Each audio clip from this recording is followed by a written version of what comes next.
Sebenarnya ditanyakan Septian itu ada di makalah dan tetapi tidak dijelaskan ya. Bagaimana dampaknya ketika menyelesaikan masalah tanpa orang ketiga gitu. Kan biasa banyak orang yang tidak suka ada orang ketiga gitu ya. Pengen menyelesaikan bersama. Itu bisa diselesaikan gitu. Bukan cuma mereda emosi dan sebagainya atau kedewasaan, tetapi ada kemampuan namanya negosiasi ya.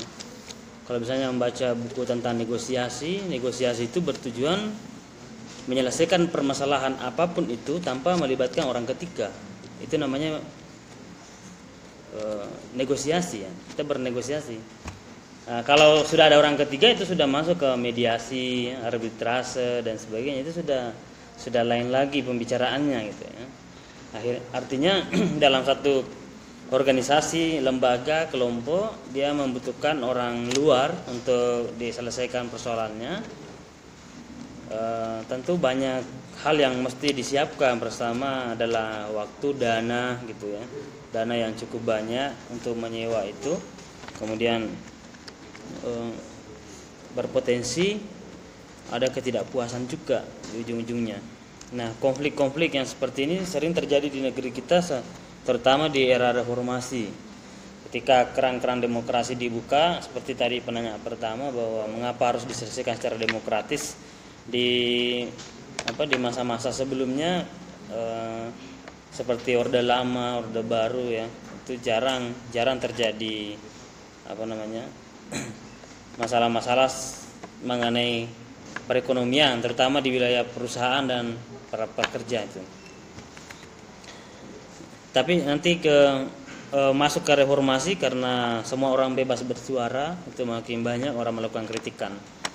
Seperti contohnya dalam dunia industri ya, seperti perusahaan dengan karyawan itu kan banyak ada namanya mogok kerja gitu. Mogok kerja adalah bagian akhir dari perlawanan seorang karyawan yang merasa tidak adil atau ada hak-hak yang dituntut, tapi baik itu secara negosiasi tidak berhasil, juga secara mediasi juga tidak berhasil. Maka jalan satu-satunya ditempuh adalah mogok kerja. Oke. Jadi mogok kerja itu sah dalam keindonesiaan kita, itu dalam perusahaan. Tapi ada beberapa persyaratan, seperti misalnya memberitahukan perusahaan minimal itu seminggu sebelumnya. Jadi tidak langsung hari itu atau besoknya, tidak. Itu namanya ilegal ya. Kalau secara legal menyurat itu, jadi itu masih dalam keadaan mogok kerja pun di perusahaan misalnya itu masih diberikan wadah supaya dia bersifat demokratis. Artinya menyurat. Sama ketika orang demonstrasi, tidak boleh langsung keluar ambil mikrofon panggil mahasiswa keluar dari kuliahnya, supaya tidak. Yang pertama kita harus menyurat ke kepolisian gitu kan, supaya ada pendampingan keamanan. Menyurat pada rektor, menyurat pada dekan, itu bisa. Menyurat pada ketua jurusan itu bisa. Jadi ada persiapan. Misalnya rektornya mendukung, ya silakan misalnya. Kuliahnya diliburkan, semuanya demonstrasi. Nah, itu kan menarik. Untuk apa? Untuk memperjuangkan misalnya buruh yang Omnibus Law dikaji secara mendalam, ada hak-hak buruh yang tidak terpenuhi gitu kan. Nah, ketika kajiannya itu jadi tidak langsung turun ke jalan, itu semua punya perhitungan, dan terutama kajian persoalan atau kajian masalah. Nah, banyak hari ini para demonstran langsung turun saja, tiba-tiba datang wartawan yang cerdas, melihat orang yang kayak culun-culun gitu, diwawancarai. Jadi beda yang disampaikan, beda juga yang disampaikan itu. Karena cuma ikut-ikutan. Nah, tidak boleh cuma ikut-ikutan, harus mengerti persoalan. Nah, cara mengerti persoalan orang-orang mahasiswa para demonstran dulu itu, dia harus mengkaji persoalan minimal 2 hari 3 hari gitu ya. Jadi semua yang masa-masa akan dibawa itu dikaji secara baik. Apakah ini memungkinkan kita turun ke jalan atau tidak? Itu bisa dilakukan. Sama saja dengan apa yang dilakukan di perusahaan. Perusahaan itu ada wadah mogok kerja ya. Tapi itu adalah bagian akhir ya, bagian akhir yang ditempuh ketika tidak ada persoalan, tidak ada selesai, persoalan tidak diselesaikan itu, tidak menemui jalan kesepakatan. Misalnya perjanjian kontrak kerja antara karyawan dengan perusahaan sekian nominalnya, misalnya 3 juta atau 4 juta per bulan, kemudian tiba-tiba inflasi. Ya, inflasi ini 3 juta itu tidak terlalu bermakna apa-apa misalnya, karena semuanya naik, seperti kemarin minyak goreng naik sekian kali lipat gitu misalnya. Misalnya kebutuhan tiba-tiba naik drastis, berbagai sembako. Nah, terus 3 juta dalam sebulan itu dirasa bagi pihak perusahaan tidak cukup untuk keluarganya. Nah, akhirnya dia ingin menuntut perusahaan.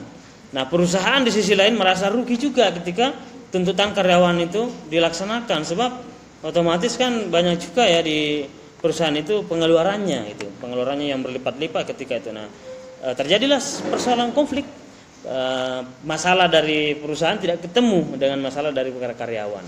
Itu bisa diselesaikan pertama secara negosiasi.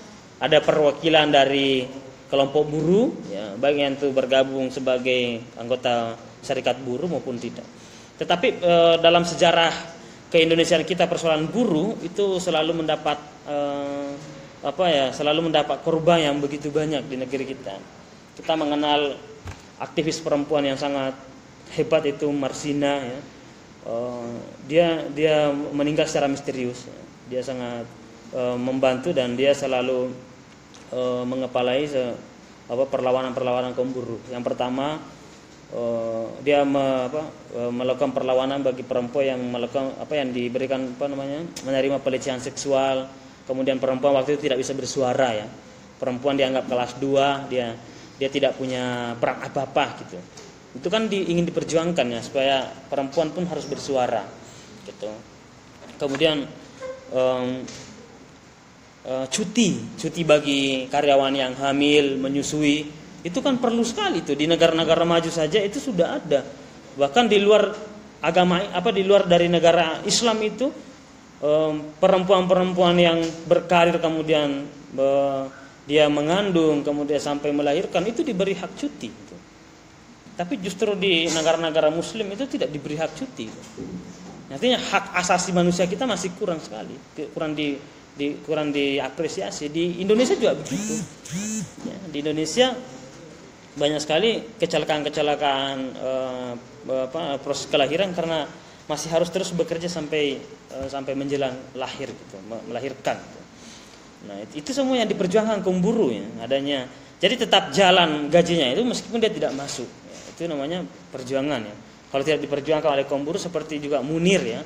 Kita tahu Munir adalah dia sangat vokal sekali dalam mengadvokasi para buruh untuk menuntut hak-haknya. Itu pun juga meninggal diracun, ya, di pesawat. Gitu. Jadi hampir di negeri kita ini yang melakukan perlawanan pada kebaikan, memperjuangkan kebaikan, hampir semuanya mati tragis, ya. Tapi itulah satu perjuangan. Gitu. Oke. Nah, mengapa justru kebaikan yang ingin dilakukan banyak halangannya? Karena banyak orang yang sudah menikmati kerusakan. Tuh. Ya, banyak yang sudah diuntungkan oleh ketidakadilan. Maka di negeri ini ketika menuntut keadilan seolah-olah itu sesuatu yang tabu. Padahal itu perintah Quran itu. Ya. Kalau bahkan masuk ke kampus ini saja, saya tadi masuk kemudian naik ke awal masuk pintu masuk ke gedung ini, kemudian naik ke lantai 2, lantai 3 itu kan ada tulisan-tulisan ayat Quran di situ dan terjemahannya. Ada yang pernah baca itu? Ya? Apa tulisannya itu?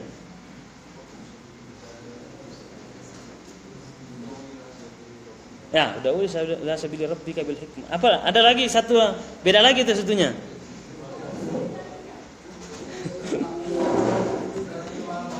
Ya? Ada yang pernah baca?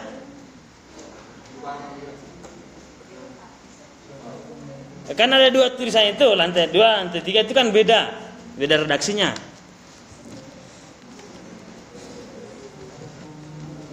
Ya, jadi orang kritis itu apapun itu selalu diperhatikan gitu, ya. Jangan cuma lewat saja. Itu kasihan itu orang menulis itu kan. Itu penting sekali. Okay. Itu perintah amar ma'ruf itu, ya. Dia diperintahkan beramar ma'ruf nahi munkar. Itu poin pokoknya, ya. Jadi mahasiswa calon sarjana itu diperintahkan orientasinya itu adalah selalu memperjuangkan amar ma'ruf gitu. dan mengajak pada kebaikan. Itu dua pesan pokok ya. Ud'u ila sabili rabbika bil hikmah. Oke. Dengan cara-cara yang baik gitu ya. Nah, begitu juga dalam bernegosiasi dan berdiskusi gitu. Jadi ayat ini juga mengajarkan kita cara berdebat. Ya. Ada Quran, Tuhan sendiri mengatakan sendiri, debatlah mereka dengan cara-cara yang baik gitu. Wajadilhum billati hiya ahsan gitu. Debatlah mereka dengan cara yang baik. Cara yang baik berdebat adalah menguasai tema perdebatan. Jadi orang muslim itu tidak boleh berdebat tanpa menguasai tema, karena akan dijatuhkan nanti.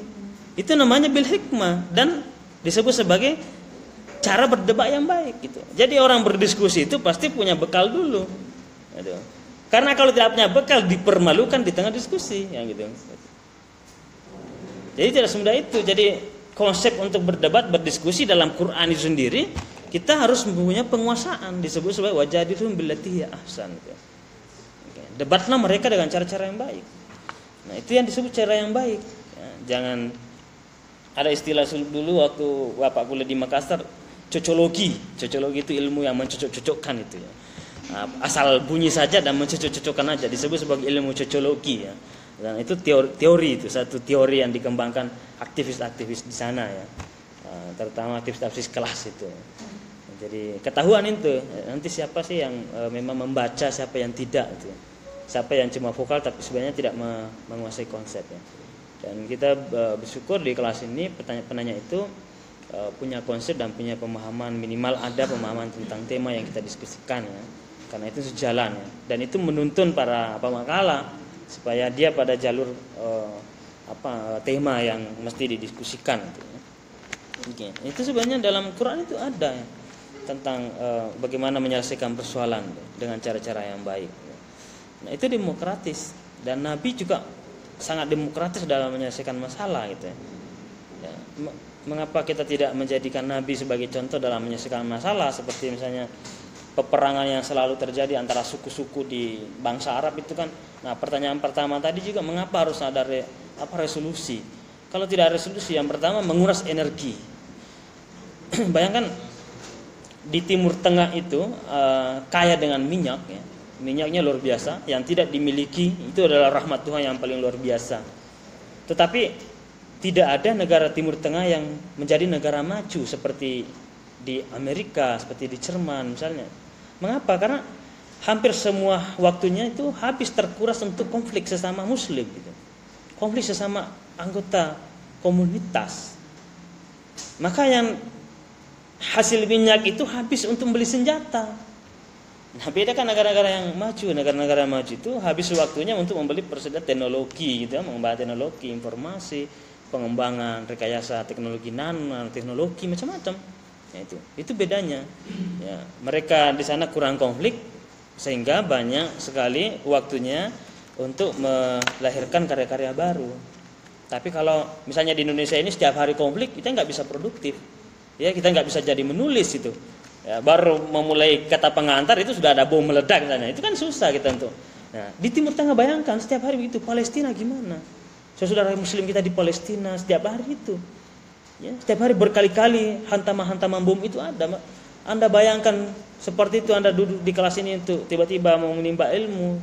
Tapi baru beberapa menit kita harus berlari kemana-mana karena bom meletus di mana-mana. Kan itu menghabiskan energi. Dan itu sesama muslim. Kita tidak dewasa dalam melihat persoalan-persoalan kemanusiaan ya. Karena banyak orang beragama terlalu ego dengan agamanya ya. Semuanya yang lain salah kecuali dia yang benar. Nah, itu kan menjadi masalah sehingga agama itu sangat sempit sekali dipahami gitu. Nah, padahal agama itu banyak kemanusiaan. Nah, kemanusiaan itu untuk menyelesaikan konflik. Nah, nampaknya dia masih mewarisi tradisi lama dari zaman Nabi yang disebut sebagai era jahiliyah di mana suku-suku itu saling berhadap-hadapan. Tetapi Nabi dengan bijak sekali karena dia dikatakan sebagai orang yang jujur ya, sejak dari kecil sudah amanah, jujur, maka dia diminta oleh para orang yang sengketa dari beberapa suku waktu itu siapa yang berhak meletakkan batu Hajar Aswad itu ya. Nah, itu kan susah waktu itu, karena siapapun yang meletakkan itulah sebagai penguasa ya waktu itu. Nah, tetapi karena tidak bisa selesai persoalannya lewat Nabi Muhammad itu. Ya Rasulullah, ya apa ya Nabi, ya Muhammad, selesaikan persoalan kami ya. Kami semuanya bersengketa karena masing-masing ingin meletakkan Batu Hajar Aswad itu ke tempatnya. Bagaimana caranya supaya bisa diselesaikan secara bersama-sama? Maka Nabi kan menghamparkan satu kain, kemudian diletakkan di atas kain itu Batu Hajar Aswad, keempat sudutnya itu dipegang oleh 4 suku. Masing-masing bersamaan meletakkan. Jadi tidak ada yang kalah, tidak ada yang menang. Itu kan teori resolusi konflik dari Nabi yang luar biasa gitu ya. Tidak ada yang tercederai. Akhirnya orang bisa dipersatukan, Muhajir dan Ansar. Teori-teori seperti itu Nabi melakukan resolusi konflik gitu. Jadi kalau membaca tentang konflik-konflik dalam perspektif Islam ya, itu bisa diselesaikan ya. Dan banyak sekali contoh-contoh para pemimpin yang lain juga begitu. Ya, yang mengikuti para nabi itu juga cara menyelesaikan masalah dengan sederhana sekali ya.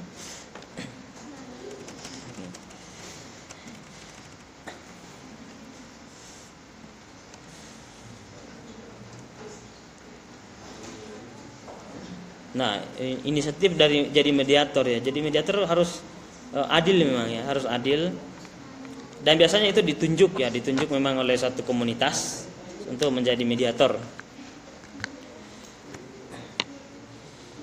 Oke, mungkin itu ya tambahan hari ini bisa diterapkan dalam kehidupan sehari-hari, bisa menyelesaikan masalah. Nanti dibaca masalah-masalah itu ada juga di makalah teman-temannya, tinggal dibaca. Usahakan tradisi membaca itu ada ya dalam diri kita. Jadi kalau dikirimkan makalah ke WA grup ya itu dibaca ya. Usahakan ada waktu membaca itu. Entah itu copy paste temannya maupun memang betul-betul dibaca serius. Tidak usah pikirkan itu, yang Anda pikirkan itu isinya gitu ya. Isinya itu.